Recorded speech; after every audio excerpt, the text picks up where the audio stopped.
کیا آپ جانتے ہیں کہ حضرت آدم علیہ السلام زمین پر سب سے پہلے کس جگہ آئے؟ تو حضرت آدم علیہ السلام جو کہ دنیا کے پہلے انسان ہیں جن سے انسانوں کی نسل آگے چلی۔ حضرت آدم علیہ السلام کو اللہ نے مٹی سے بنایا اور جنت میں رہنے کا حکم دیا۔ پھر ان کے لیے حضرت حوا کو بنایا۔ پھر حضرت حوا اور حضرت آدم علیہ السلام جنت میں ایک ساتھ رہنے لگے، مگر اللہ کا یہ حکم تھا کہ جنت میں جہاں چاہو جاؤ، جو کھانا چاہو کھاؤ، مگر ایک درخت کے پاس نہ جانا اور اس کا پھل نہ کھانا۔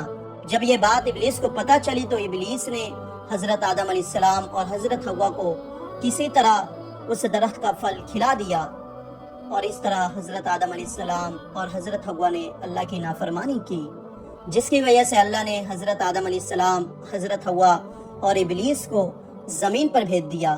روایت میں آتا ہے کہ جب حضرت آدم علیہ السلام کو آسمان سے زمین پر بھیجا گیا تو حضرت آدم علیہ السلام ہندوستان کے سلاندیپ نامی جزیرے پر اترے، اور حضرت حوا کو جدہ اور ابلیس کو بصرہ سے کچھ میل دور دمشقیان کے مقام پر اتارا گیا۔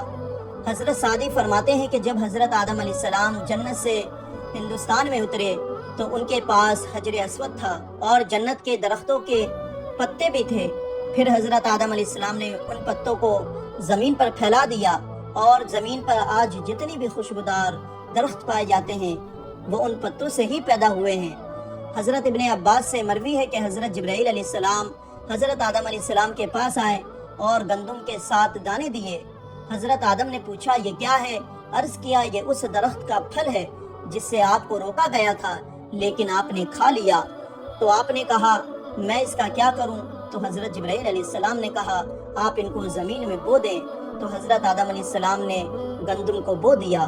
جب وہ دانہ اگ گیا تو حضرت آدم علیہ السلام نے فصل کاٹ لی، پھر دانوں کو بھوسوں سے الگ کیا، پھر صفائی کی اور اسے پیس کر آٹا گوندا اور روٹی پکائی۔ اس طرح دنیا میں روٹی کا ایجاد ہوا، اور سب سے پہلے دنیا میں جس چیز کی کھیتی کی گئی وہ گیہوں تھی، جسے گندم کہتے ہیں۔ اس طرح محنت و مشقت کے بعد حضرت آدم علیہ السلام نے روٹی بنا کر کھائی، اور حضرت آدم علیہ السلام زمین پر آنے کے بعد بہت زیادہ افسردہ اور غم زدہ رہنے لگے۔ آپ کو بہت زیادہ شرمندگی محسوس ہونے لگی کہ آپ نے کیسے اللہ کی نافرمانی کر دی، اور دوسری طرف حضرت حوا سے بچھڑنے کی ایک الگ پریشانی تھی۔ روایت میں ہے کہ آپ 300 سال تک اللہ کی بارگاہ میں گڑ گڑا کر توبہ کرتے رہے، فریاد کرتے رہے اور آنسو بہاتے رہے، یہاں تک کہ اللہ کو آپ کی گریہ وزاری پہ رحم آ گیا۔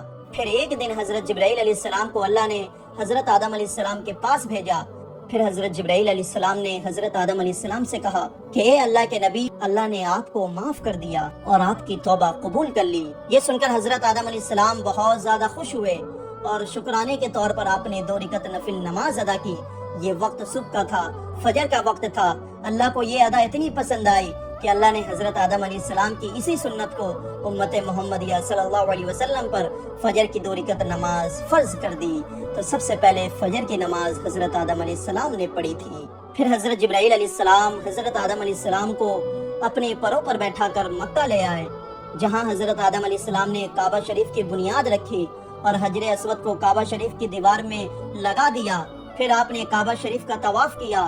طواف کرنے کے بعد حضرت جبرائیل علیہ السلام انہیں جبل عرفات پر لے گئے، جہاں حضرت حوا تشریف فرما تھی، لیکن بہت دن کی جدائی کی وجہ سے، بھوک و پیاس کی وجہ سے اور اتنی پریشانی تکلیف کی وجہ سے دونوں کے جسم بدل گئے تھے۔ اسی وجہ سے حضرت آدم علیہ السلام اور حضرت حوا ایک دوسرے کو نہیں پہچان پا رہے تھے۔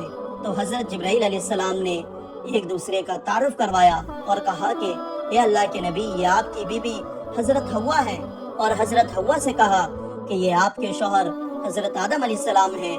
تو اس طرح آپ زمین پر ایک دوسرے سے ملے، پھر آپ دونوں کے ذریعے انسانی نسل آگے چلی، پھر آپ کے بہت سے اولاد ہوئے جو کہ پوری دنیا میں پھیل گئے اور الگ الگ قبیلے میں بٹ گئے، الگ الگ شہر میں رہنے لگے، الگ الگ گاؤں میں رہنے لگے، الگ الگ نام سے پہچانے جانے لگے، اور قیامت تک جتنے بھی انسان اس دنیا میں آئیں گے سب آپ ہی کی اولاد میں سے ہوں گے۔